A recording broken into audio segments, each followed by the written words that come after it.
Today, I'm really pleased to introduce two of our special guests, senior executives from the Hormel company, which is based here in Minnesota, in Austin, Minnesota. Jim Sheehan is the Chief Financial Officer. He's an Executive Vice President and Chief Financial Officer. And he leads all of the financial areas of this large global company. Some of you know this firm, some of you don't, and you'll learn a little bit more about it today, but you'll learn some really inspiring stories from what they've been doing as a company.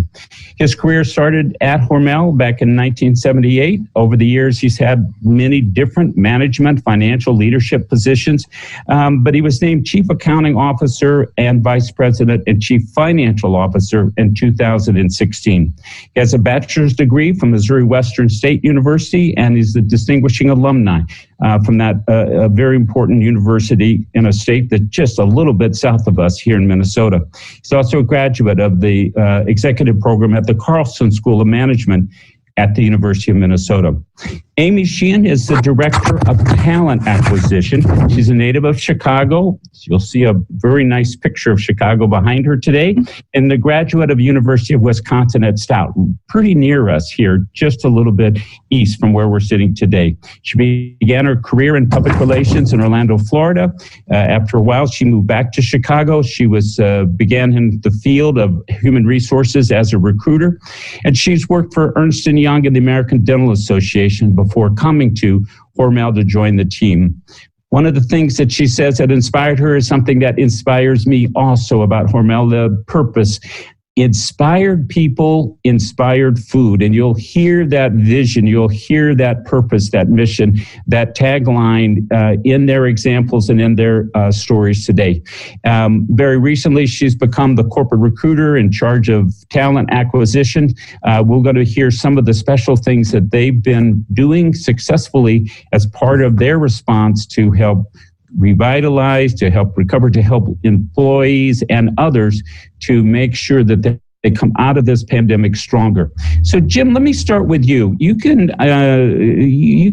tell us in a large way about the arc of this great company, but I'd like you to give a chance to just give some of our viewers who may not know as much as others about Hormel, just a kind of understanding of the global scale, because we have viewers from the entire planet. Give us just a little bit on the Hormel global footprint. Well, thank you, Mark. Hormel is a 130-year-old company, started in Austin, Minnesota, where we still have our global headquarters. We do $9 billion in revenues. We operate in 80 countries worldwide. We have 18,000 employees globally, and we have 40 product lines that hold either the number one or the number two market share in their categories. Some of the brands are very iconic, such as Spam, Skippy Peanut Butter, Hormel Natural Choice products, Hormel Black Label Bacon. But some are surprised to know that we also own Applegate Natural and Organic Meats, Holy Guacamole, and the Herdez brand of salsa. So, Jim, you have been one of the leaders in how companies are supporting their towns and community leaders inside their companies, their employees. But I know that you've had a very special program making sure that the children, dependents of your employees can go to college, and also supporting those from your hometown there in Austin. Can you tell us a little bit about Hormel's commitment to education and how this idea has rolled out to support and keep and helping young people to get into college and to get through their college and university training? Certainly, Mark. For many years, we've had a program in which reimburses employees for their education. And we've supported the National Merit Society scholarships. But we wanted to do more. We wanted to do more for all 18,000 employees across the country. And so what we did is we came up with a program called Inspired Pathways. And Inspired Pathways is about equity in education. We are providing a 2-year education for every child of every employee of Hormel. You know, this gives the opportunity to the families who perhaps couldn't afford to send their children to school. gives them a 2-year education. That could be a start on a 4-year degree, an associate degree, or have them be educated in a trade. We really think this is a game changer for our employees and for their families, and it also supports the community colleges. So the children are able to attend any community college in their state. And we're very proud of the program, and we think it's going to make a difference. We know that providing an education for children is becoming more and more expensive. It's more difficult, and it not only supports the families, but it supports the community colleges. And we know that they're having a struggle with enrollment. So we see this as just a great opportunity, and this focus on equity in education is very important to the company. Well, thank you, Jim, and I'm really glad you brought up that point, because we've been seeing the numbers, and community colleges have been hit really hard by the COVID pandemic, the economic impact. We know it will take longer, so it seems like this is a really important program. And I remember that this program also included things like making internships available, making a volunteer support network, so that there are really things that we all know it's more than just the cost of tuition and the financial, it's the whole system. And another part of the company's work, Amy Sheehan, I know you've been active in creating that bigger, more robust internship program, especially during this COVID time, which is, counter to where the national trend has been. So many have been just forced to leave behind their internship programs because of the complication. How did it come to be that you decided to lean in to make yours more robust? And how's it going? And how could that be a model like your support of your employees' children for others who are watching today? Sure. Well, when COVID-19 hit, our team huddled right away. And when I mean our team, our hiring managers, even our CEO, to discuss how are we going to handle this important internship experience. Could we do a virtual experience and give our interns the same experience we were known for year over year? And it took a lot of work and creativity by the leaders who lead the interns as well as the recruiting team.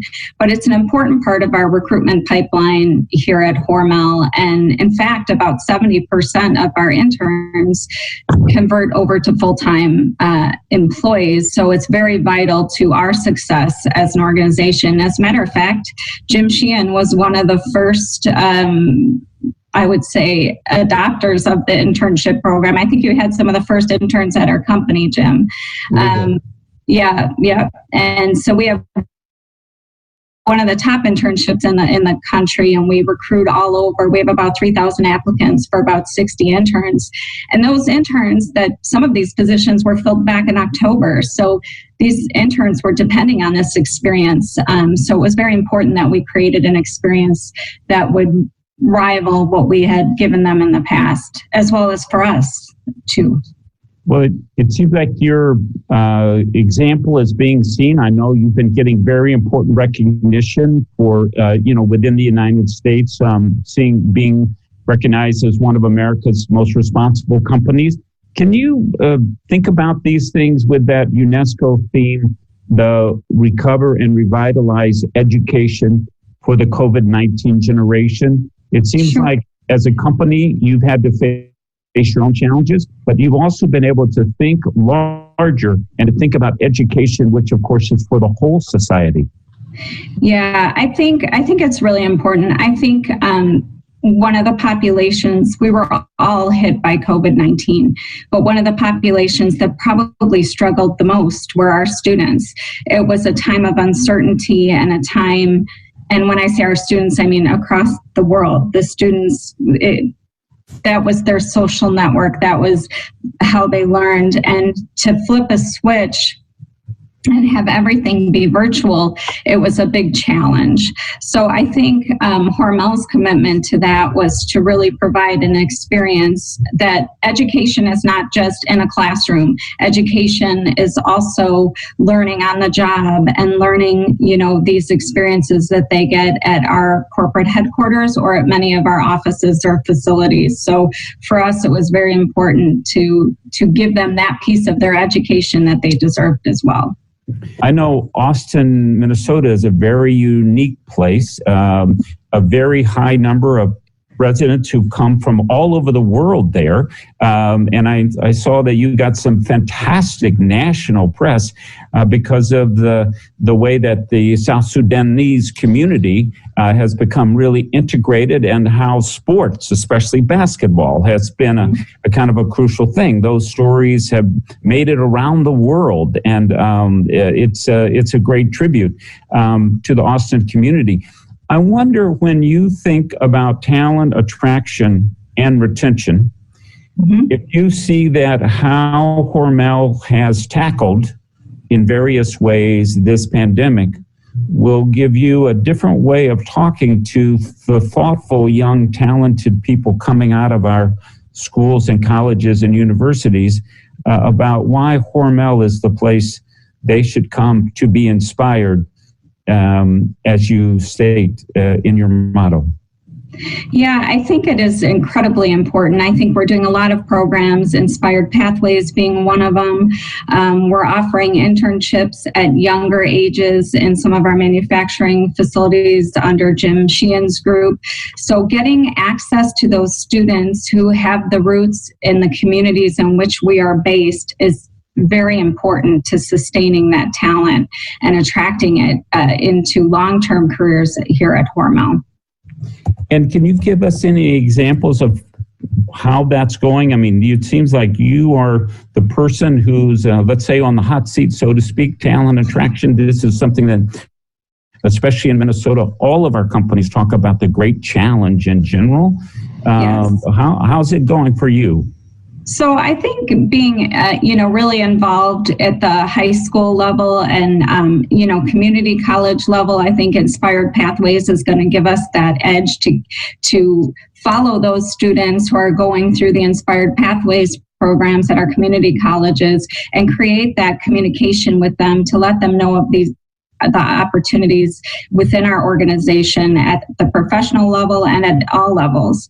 So for us, it makes the most sense to have that entrance and be able to reach that population of students at such a young age. I have had the opportunity to mentor some high school students with some local programs like CEO. I don't know if you're familiar with that. Yep. It's a really great program. And I hear from the students, well, I had no idea there was a marketing department at Hormel. I didn't know there was a finance department at Hormel. So really trying to reach those students at those young ages, because to be quite honest, when I was in high school and possibly, well, for sure, even college, I wasn't quite sure exactly what I wanted to do. So I think it is about educating them about the opportunities that are available to them at younger ages before they're in college or a community college, and getting down a path to let them know what could be available to them. I bet they're doing some bragging on them and on Hormel and you and Jim and others on their social media. That's a whole new world. So I suppose you watch that pretty closely. Is that part of your strategy, part of your approach? Yeah, for sure. I mean, we want to create experiences for our interns that are not forgettable, right? So I think the hardest part during the COVID environment was trying to create situations where our interns could experience our culture, which I think is amazing, and being able to do that virtually. We did hear from the interns and got some great feedback as to how while they weren't live, they reached a connectivity with the other interns that they never had before. So we learned from that too. And they also learned about our culture through our employees. That would be our managers leading these interactions and really, staying in tune with the interns to give them feedback as they go. There is no in person is always the best, right? Because you can create it. And I think that's what we will strive for. But we've learned a lot about the technology we can use to stay connected. I love the fact that Jim had the first cohort. I mean, this is a very fortuitous for us here. Jim, you had to devote some time, but you also knew from your own life experience how important having that, not just internship, but that relationship, that role modeling. Tell us a little more about it. And have you stayed in touch with any of those over the years? I talked to our interns, the people that I brought into the company many years ago. We actually have individuals that were brought in as interns that are at very high levels of this company. Great. That work directly for me and in other areas. And it's this connection. And it's not only the connection with the intern, it's the connection with the colleges. It's telling them about the great opportunities we could offer. It's staying in touch with the placement offices and the curriculum of the colleges. I'll still get a call on occasion from a college talking about what we're seeing from our interns, where they could do a better job of preparing them for their careers in finance or technology. And it's very important to us. And those are relationships when nothing makes me more proud than remembering that young person that sat across from our desk that were still in college and they were pretty nervous. And now you see them develop and grow and become leaders in the company. That's what gives me the greatest pride of my job. Well, this has been a wonderful conversation, and thinking of the whole world that'll be able to watch this today, but also over the next year on the archive. Any last moment words of wisdom that you would like to share when you're thinking of all the people watching you who are also struggling to help recover and revitalize education in the midst of this pandemic? We sat in a room in the summertime and tried to decide what we could do, what would be the most impactful action we could take to help our communities, but also to improve the lives of our employees. And we immediately went to education. Education is the difference.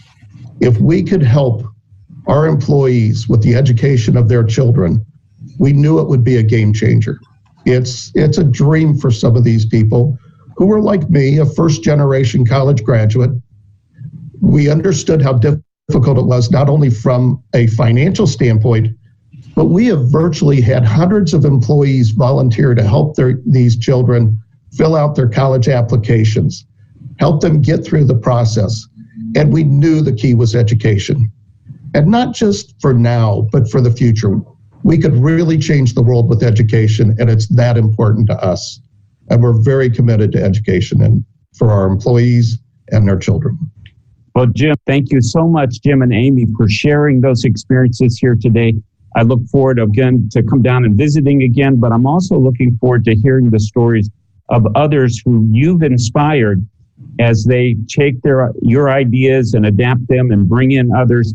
We are going to come out of this pandemic stronger because we're focusing on how do we recover and then how do we revitalize education for that COVID-19 generation.